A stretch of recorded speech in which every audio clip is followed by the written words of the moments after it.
la historia.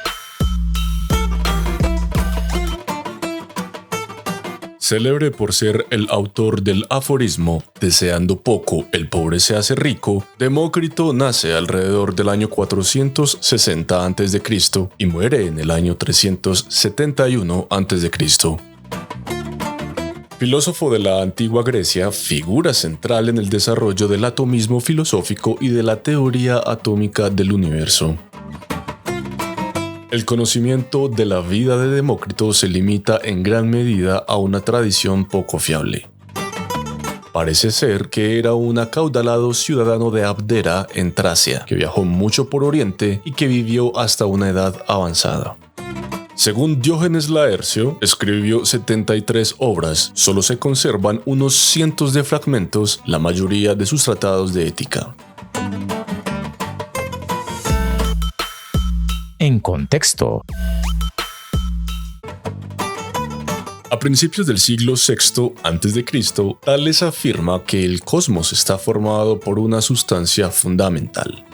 Hacia el siglo V a.C., Heráclito afirma que todo está en constante cambio.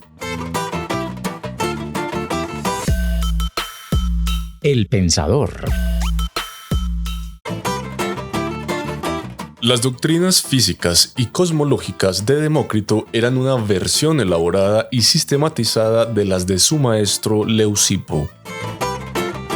Para explicar los cambiantes fenómenos físicos del mundo, Demócrito afirmaba que el espacio o el vacío tenía el mismo derecho que la realidad o el ser a ser considerado existente.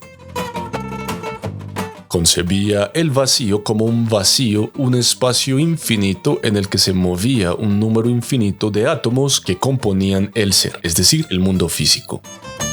Una cosa es caliente o fría, dulce o amarga, o dura o blanda, solo por convención. Las únicas cosas que existen en realidad son los átomos y el vacío. Para Demócrito, el movimiento original de los átomos se producía en todas direcciones. Era una especie de vibración, de ahí que se produjeran colisiones y, en particular, un movimiento de torbellino por el que átomos similares se juntaban y unían para formar cuerpos y mundos más grandes.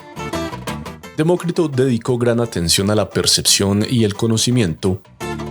Afirmó, por ejemplo, que las sensaciones son cambios producidos en el alma por átomos emitidos por otros objetos que inciden en ella.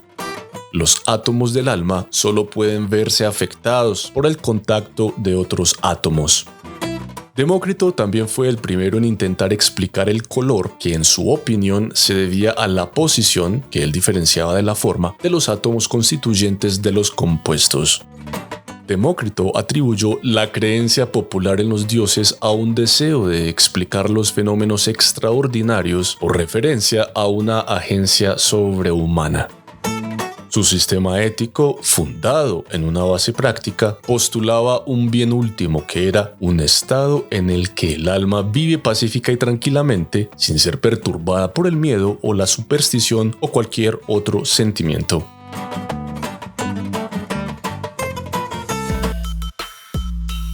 El legado.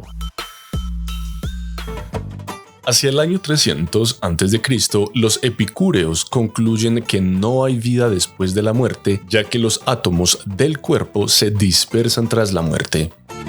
En 1805, el químico británico John Dalton propone que todas las sustancias puras contienen átomos de un solo tipo que se combinan para formar compuestos. En 1897, el físico británico Joseph John Thomson descubre que los átomos pueden dividirse en partículas aún más pequeñas. Dato curioso. Demócrito y su maestro Leucipo sugirieron que todo estaba formado por partículas diminutas, indivisibles e inmutables a las que llamaron átomos. En griego, átomos significa inmutable. También afirmaron que un vacío o espacio vacío separa los átomos, permitiéndoles moverse libremente. Cuando los átomos se mueven, pueden chocar entre sí y formar nuevas disposiciones de átomos, de modo que los objetos del mundo parecerán cambiar. El pensamiento de Demócrito, que se ubica en la metafísica desde el enfoque conocido como atomismo, puede resumirse como nada existe excepto los átomos y el espacio vacío. Ahora tengo una pregunta para ti. ¿Cómo piensas que el concepto del átomo ha aportado a una mejor comprensión del universo? Déjame la respuesta en los comentarios y gracias por tu atenta participación.